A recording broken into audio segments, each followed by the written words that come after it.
Bakit hindi ko gagalingan magtrabaho? 'Di ba? Napakaganda. Napaka-uwi naman ng ang laki.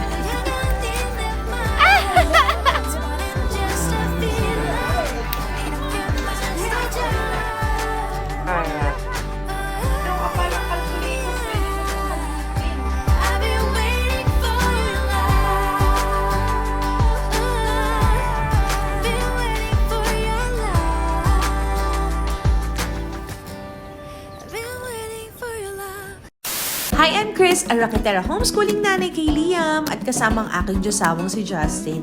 Let's make the most out of my remaining years before I turn 40 at samahan niyo ako sa aking journey! Good morning. Punta tayo ng gym. May gym kasi dito. Samahan niyo ako magbuhat tayo ng content. I started taking myself seriously noong December 2025 kasi ayoko lumabas noon, na dami nagkakasakit. At dahil nasa bahay lang kami ni Daddy Justin, sabi ko sa kanya, tara, seryosohin na natin tong ating fitness journey. So doon ako nag-start matulog ng maaga. Yun yung una kong ginawa. I had to switch elevators kasi nandito pa rin basement 1. Ayun pala. Ayan, walang tao. Friends, always a thumbs up kapag may gym sa aming Airbnb. So tara, lakad tayo. I make sure na nasa bed na ako mga bandang 8:30, 9 o'clock para yung aking katawan ba mag-produce siya ng tamang hormones kasi kapag puyat ako, sobrang lakas ng cravings ko sa carbs at saka sa matamis kinabukasan. At dahil nga natutulog ako ng maaga, nagigising ako ng maaga. So nagkakaroon ako ng tsansa na makapag morning sun. Napaka-importante pala ng sikat ng araw sa fitness journey. Kasi biruin mo, inaayos niyo yung tinatawag na circadian rhythm o yung body clock mo para alam niya na umaga na ngayon, hindi ka dapat tulog. O, di parang magkakakabit sila, no? Dahil alam niya na umaga ngayon, mamayang gabi, alam niya na kailangan mo na matulog na maaga. Yung kombinasyon nitong dalawa na to allowed me to get deeper and more restorative sleep. And that, my friends, is 100 times more effective than Ozempic. I was on Ozempic a couple of months ago. I had to stop kasi ayoko na nung yung side effects, hindi na ako natutuwa. So, one last try. Sabi ko sa sarili ko, let's try again. Let's do this naturally. Pero syempre, if your doctor prescribes you yung mga medicine na ganon, go ahead, sundin niyo yung doktor nyo, ha? Ako lang naman to na nagsasabi sa inyo na sobrang effective ng maagang tulog at sapat na tulog. You have to prioritize sleep. Nandito na tayo sa ating susunod na accommodation. Pero kakain muna tayo ng lunch. Hindi na mo lang lunch. You know what this means. Magsasabaw tayo today. Balikan natin yung usapan ng sleep, ha. Even dito sa trip na to, sinabi ko kay Daddy Justin, I have to be home by 6 or 7 so that I can get enough sleep. Ang Daddy Justin, yung night owl yan. Kaya may mga times talaga na nauuna kami umuwi sa bahay ni Liam or ako yung nauunang umuwi. Kasi talagang ang buhay ko, inikot ko na kailangan makatulog ako na maaga. Kasi na-feel ko na yung benefits, friend. When I am well-rested, when I have had enough sleep, hindi ako moody. Hindi ako toxic person, mas nakakapag-isip ako ng diretso. At saka dahil maaga ako gumising, mas marami akong oras mag-prepare, mag-isip ko ano yung kakainin ko the entire day. At saka napansin ko when I started getting enough sleep, yung lasa ng junk food, I don't know what it did sa katawan ko, pero yung lasa ng junk food, sa isip ko masarap siya, pero pagkagat ko ba't ganun ang lasa? Hindi na siya masarap. I started craving for real whole foods, ganun. And if I can just influence you to do one thing, start sleeping early, getting enough sleep. Balikan nyo ako dito sa comment section and tell me how it did for your body. Meron ka palang calculator, pwede mo itong gamitin. Next. We will be using the clock. The clock for time. Lamig. Okay, whose? Who says? Whose? Contraction. Circle the contraction that completes each sentence, then write it on the blank. Today was a little bit tiring, so mag-homeschool lang kami ng mga 15-20 minutes. At least, consistent, friend. Yun ang importante. Say zoologist. Zoologist. Merong oologist who studies eggs ng mga bird. Zoologist. Yun ba yun? No, there's something like that. Hindi sa lahat ng oras ay nag-explore kami at spontaneous kami. May mga araw na nagbubook kami ng tour. Ang lamig! Ang lamig! Liam! Look, look, look! I don't believe it's man-made. It's real. It's real! Just the water, oo. Sino yung nadapa kanina? Nag-stay pala kami dito sa Busan ng mga more than a week ata kami dito. Kaya may mga araw talaga na gusto namin mag-tour. Pero kasi medyo may kamahalan ng tour. Kaya hindi namin siya madalas ginagawa. Ay, may mga nagtatanong pala sa akin, magkano nagagastos namin pag meron kami mga travels na ganito. Usually, ang tinatabi ko dyan, 150 to 250,000. Kasi tandaan nyo, friend ha, pag nag-travel kami, lagi times 3 lahat ng mga bagay-bagay. And ang minimum travel days namin talaga, minsan, mga 1 week lang eh. Ang gusto ko talaga, ideally for me, 2 weeks. Pero pag ganitong nasa Korea, ay girl, if I can stay here for like 3 months, go, go, go. Pero ang budget natin ngayon ay mga nasa 250 for 3 weeks. Kaya kung mapapansin niyo, hanggat kaya kong ma-budget or ma-stretch out yung ating funds, ginagawa namin. Si Mr. Ju. Ay, Ayun. Ay, wow!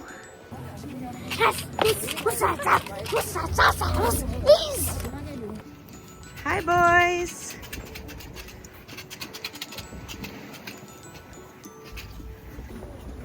Penny, ang init! So hot! Where's your dad? Nandito tayo sa pinakamagandang, ano ba to? Pinakamagandang front side, beach side, something. Parang tayo nag-evacuate sa tsunami. Oh. So hot! Mag-picture take it up. Some people are doing like this.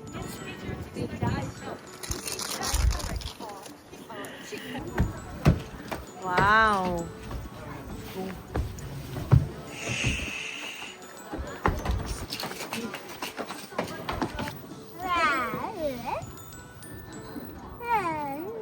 Daddy, Mommy, Daddy. Hello, welcome to Liam News. I live Liam Livalabagi po to, and this is the weather update now. And there's a tsunami approaching. Mommy, please zoom. Zoom. I don't think there's a tsunami approaching. There's a tsunami approaching.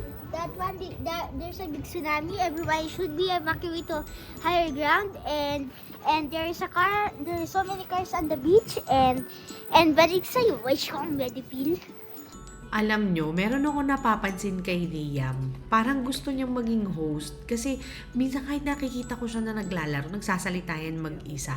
Na para bang nagpe-present siya ng some useful information. Parang Kuya Kim, ganun. So, eto si Liam, mahanap ako ng mga opportunities na makakapag-host talaga tong batang to. Liam! What's that? I don't know what that is. I don't think you should step on it. Talaga to eh. May mga impulse talaga. Ang ganda, lab! Ang ganda, daddy! Alam ko Hindi ako ready dito sa susunod na activity. May panikan pala. Grabe. Nasusubukan ng lakas ko dito sa pag-akit-akit ha. Tingnan niyo naman yung mga dadaanan. Mga ganon. Medyo incline walk siya. Ngayon, nandito naman tayo sa lab! Lab! Oh, Mommy! Sa Stairmaster. Mommy! Oh, yes! Ano ba yun? Stairs yung next. Hindi na daw stairs yung next. Ano yan? Easy climbing. Kasi di na stairs. Nakasin yung batang to eh. Ay, alam niyo, gusto kong gumaling sa ganito. Yung hindi ako tumitigil pag pumapayag. Nakakaloka. Pero ang ganda ng view. In fairness, very, very nice ang view. Yung beach nandun sa baba. Buti meron silang ganito, yung parang pabanig. Para medyo cushion din yung paglalakad ko. If ever you're in Busan, you have to go to the spacewalk. Sobrang ganda. Where are we? Today's top episode, Mommy came here. Congrats, Mommy. You have reached the top of human life by going to the spacewalk. What will you choose? Give up or still go there? Grabe, napanik ko na. Napanik ko yun! Andito na ako sa baba. Okay lang ba kung hindi na ako pumanik doon? Ito pa rin love, nandito ka rin. I just want to admire it from below. Pagod ako. Grabe, akala ko fit na ako. Akala ko may improvement na. Yun pala. Ang dami ko pang nadidiscover na limitations. Oh, yan. Gusto niyo yung ganito? Wow, grabe siya. Liam, tapang mo ah. Friend, yung puwet ko gaganon-ganon, no? Gaganon-ganon yung puwet ko, nakakalula. See-through pala yan, friend. Andito na ako sa pinakatuktok, friend. Such an achievement. I'm scared of heights. But I did it! I'm so proud of myself! How do I get down? Magaling na ako pumanik pero hindi ako magaling bumaba. I have to go down. It's so high up! Pero ang ganda ng view. Love, ang ganda ng view, love. Super ganda ng view, Liam. I'm brave. Mommy's not brave. I'm scared. Dito masusubok ang aking grip strength. Ando kami kanina. Ang balak pa namin pumunta doon. Akala nyo lang mas mukhang mataas to, pero mas mataas yun. Kaso kasi, by the time makarating ka doon, bababa ka uli. So, it's a no for us. Liam, baba na tayo. There is. Tara na. Ayaw. Baba na tayo. Kasi anak din. Kasi devil ako. I just love how thoughtful Korea is to their The other one. citizens. Tingnan nyo Try naman the other yan. Pumanik ka ng bundok o baka maalikabukang ka. So may pa-blower silang ganyan. Pinas The other can one. never. Ay, kailan kaya magkakaroon ng pake sa atin yung gobyerno natin? I know, I'm getting political. But the thing is, habang tumatanda ka pala, no, mas lalo ka nabobwisit sa gobyerno. Ay, nako, ang dami. Totoo talaga yung sinabi nila eh. We're overtaxed and underserved. Yung mga maliliit na bagay na ganito, alam mo yun, parang, o bago tayo mag-away-away sa comment section, alam nyo ba na may na-discover kami na K-BBQ restaurant na ang sarap-sarap ng kanilang karne. Ang sarap din ng sausawan nila. Yung isang ganyan na karne, akala ko feeling ko noong una, kulang pa ata sa atin ito eh. Pero kapag naluto na pala siya, kasya na rin pala sa aming tatlo. O anyway, what's so special about this restaurant? Meron sila mga thin slices ng onion na may kasamang, hindi ko alam kung toyo o suka yun. Nakikita nyo ba? Yun yung isang bowl na maputi na yun. Tapos, ang sarap-sarap ng karne pag yun ay nilagay mo doon at kakainin mo. At ang trick pala, pagdating dito, lagi ko iniisip na, ano ba ito? Ba't ang puro ng konti? Yung pala dapat medyo tutustahin mo pa ng konti para hindi lumalaban pag kinakat mo siya, friend. O, ayun na nga, going back doon sa sausawan na yun. Hindi ko alam kung ano yung nakalagay doon sa parang toyo nila na bakit ang sarap niya. Oh, patis? Is it patis? I don't know, but this sausawan is so special and it's so good. You have to try this. This is just walking distance lang from Busan Station. I-screenshot nyo na lang to, i-google nyo ha, para makita nyo kung saan to lugar na to. At syempre, ang anak ko, akala ata nito parang tapsilog lang yung mga seryosan. Lagi yun ang inihiling niya, kaya mapapansin nyo sa trip na to. Wala kaming ginawa ni kumain sa mga Korean barbecue restaurants na kagaya nito. Hi friends! Nandito tayo sa Honey Beach. Maaga akong umalis. Actually, maaga ako, parang anong oras ba ito? alis 9. Maglalakad ako today. Ang bala ko, abangan yung sunrise. Bukas na lang. Hindi ako nakapag-abang ng sunrise ngayon eh. Ayan, tara lakad tayo. Maghanap ako ng ang goal ko today ay maghanap ng coffee shop kung saan ako mag-journal. So, samahan niyo ako sa aking kaartihan. Napakaganda naman talaga, oh. Yung aming accommodation, dun lang, malapit lang. So, maglalakad tayo mga 30 minutes. Gusto ko pumunta dun sa Mipo Station, sa Blue Line. Hindi pa ako masyado nakakalayo. Guys, tingnan nyo naman. This is such a nice spot. Ang dami mga, ano ba yan? Katre ba yan? Ano yung mga yan? Parang gusto ko na dito mag-journal. Ang ganda kasi ng turog ng tubig. Ayun, no? Pero, hilakad tayo. Baka may mas maganda pa. Diba? Masyado ko naman ginalingan kung nandito lang ako. Sige, hanap pa tayo ng ibang spot. Nandito na tayo mga friendly ko. Payong ako. Ang init. Oo. Tinanggal ko na rin yung vest ko tsaka yung jacket kasi hindi kaya, friend. Medyo binabaskil ako. Ang ganda. Ayan yung yung mga capsule. Kita nyo ba? Ayan, yan. Tapos meron pa doon. Kanina may train dito sa likod ko eh. Kaso nauna na siya. So, ang gusto ko, ilang beses na kasi ako nakapag-rides dyan. Oh.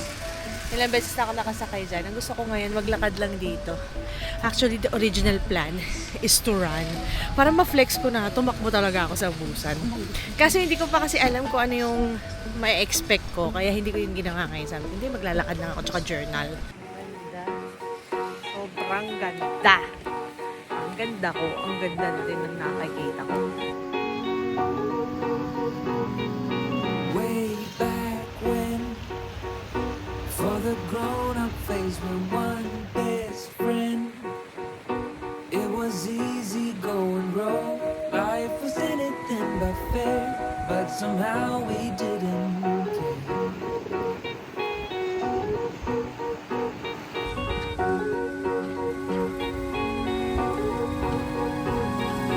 Way back then, saw all the movies on a big screen when we couldn't afford to pay the price. We snuck in through the back, hearts racing as the lights went by. Hold up, when did we grow up? When did dreams give way to plans?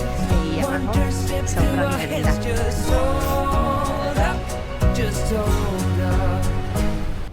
I've been cynical, oh so cynical. Never thought somebody could save me from another fall, from another scar. But I'm all healed up, standing steady. I couldn't see colors, it was all in gray, till you showed me every shade. Now I feel like summer on a rainy day, like there's nothing left in my way. So if I ever lose my mind, I'll be fine, 'cause you're my silver lining. And if my world comes crashing down, I'll be fine, 'cause you're my silver lining. Yeah, you shine like a ray of light. Cutting darkness out of my life. I'm so happy I get to write dito sa journal na to habang nandito ako. Sobrang thankful. Ang ganda-ganda.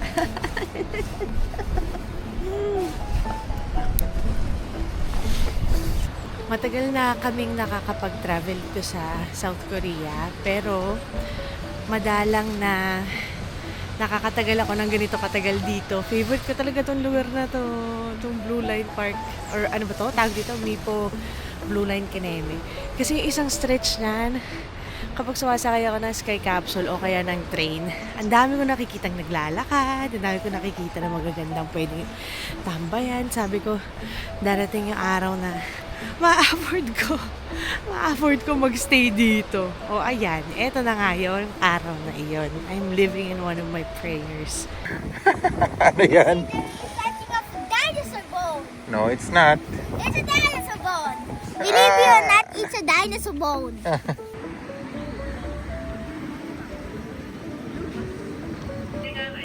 Got the goods.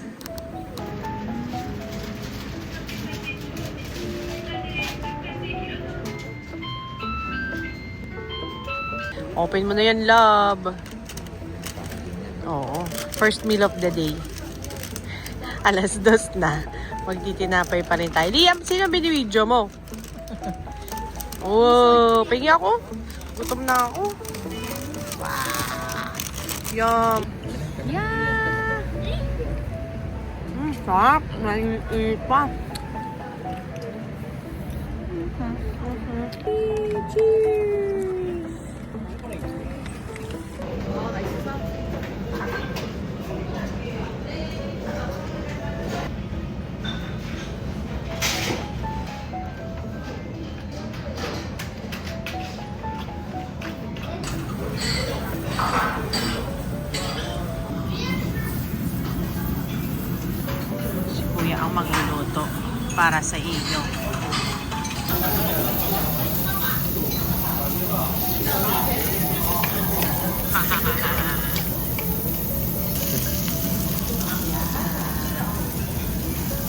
Can I just hold?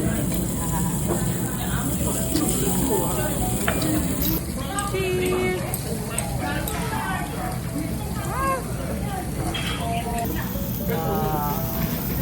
Yum! Kuha tayo nito. Sabi daw.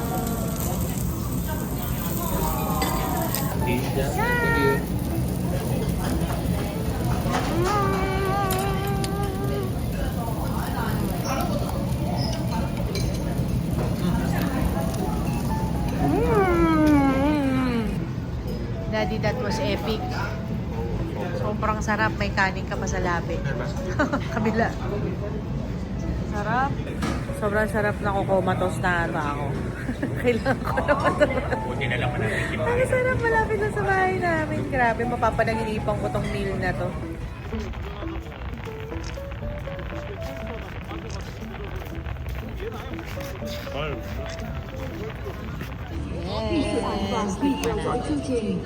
Valentine's Day gift ko kay Daddy.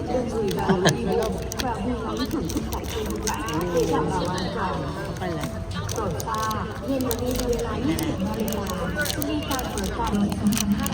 Uy, napunit! Tayo ko nun! Anyway. Ito yung limutin eh. Salam. Wow! Daddy yan.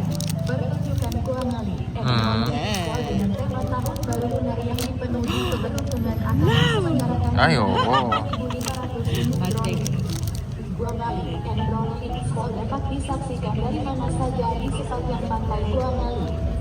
Demi keamanan, mohon untuk tidak berhenti di area Ang harap yung texture. jalur pejalan kaki dan silakan menyaksikan Parang siyang wafer. dengan aman dari area pasir pantai. Ano yan? Para siyang? Lasang wafer. Ah. Parang yung texture. Hindi siya masakit sa lalamunan. Saka ngaya-ngaya.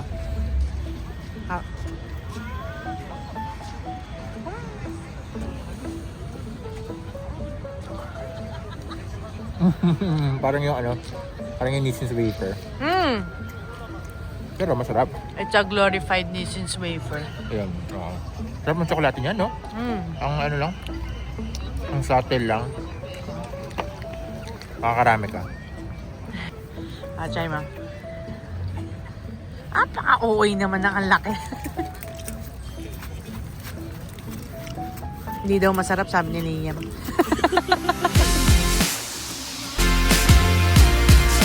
Ang cute.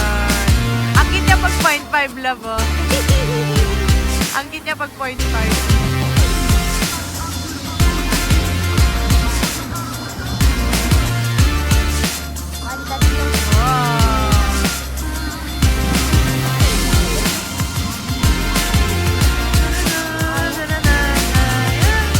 Ay, Liam!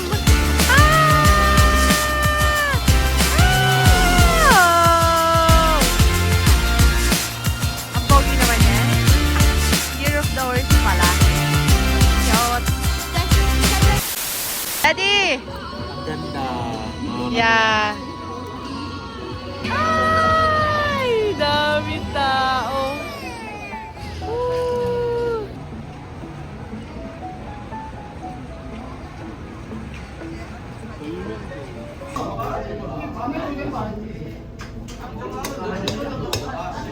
Oh, sige, i-video mo halo. Okay. Halo. Okay.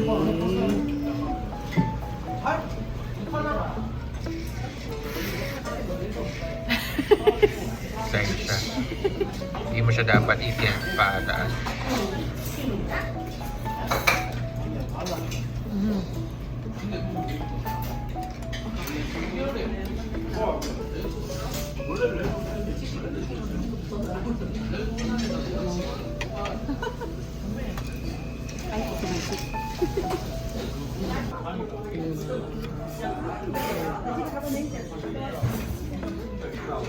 Sabi, ito pala lasa ng jambong. Masarap. Bangang. Tapos lasang seafood. Ah. Meron siyang parang ginger taste, pero hindi ginger. Ah. Hindi ko mawala kung ano. Sarap. Oh, subo ko na eh. Mango?